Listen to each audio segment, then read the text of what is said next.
We manufactured bikes and repaired shafts and levers. We learned how to stably control and ride naturally unstable bicycles.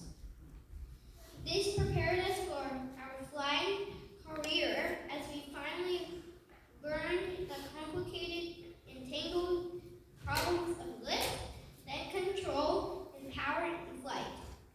Audaciously, we, the so genius Wright brothers, tag teamed to achieve the milestone of the first powered, piloted, controlled airplane flight in 1903. Wilbur and I needed to solve the mystery of lift or takeoff. We were super intrigued. How can we overcome gravity for a heavier-than-air machine? We decided to build a wind tunnel and tested more than 200 unique wing shapes. Fantastic stuff. In the process, we came up with an accurate lift formula calculation. This propelled us towards setting the most effective wing shape and produce lift. For a brother, I delved deeper as we also discovered that a curved surface on the top of a wing allows faster flow of air above and supports lift. The angle of the wing against the oncoming air is also known as the angle of attack. This is crucial. Toiling together, we resolve the optimum wing size for the weight of the machine. After much trial and error, we eventually discovered that twisting the wings opposite direction produced different amounts of lift.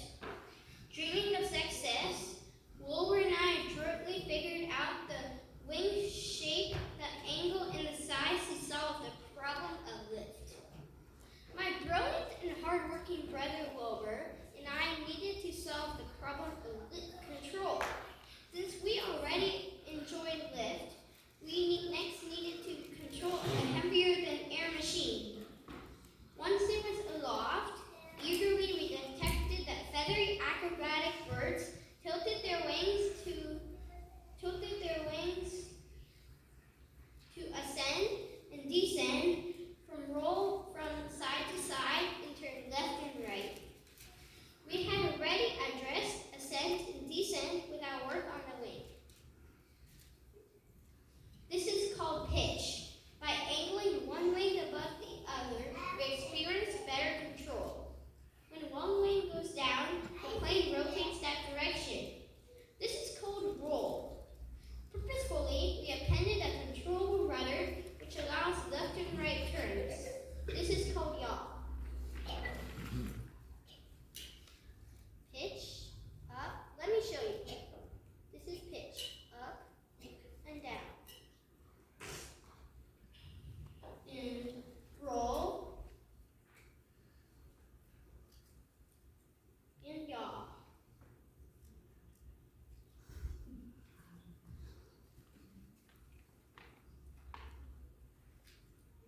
Experimenting as we learned, I operated cables which moved both wings and the rudder. Wilbur and I addressed the issues of pitch, roll, and yaw to produce a stabilized, controllable machine in the air. As the visionary, I told my brother Wilbur that we needed to discover a way to power our flying machine. Ingeniously, we designed a distinctive 4-cylinder gas engine that was not too heavy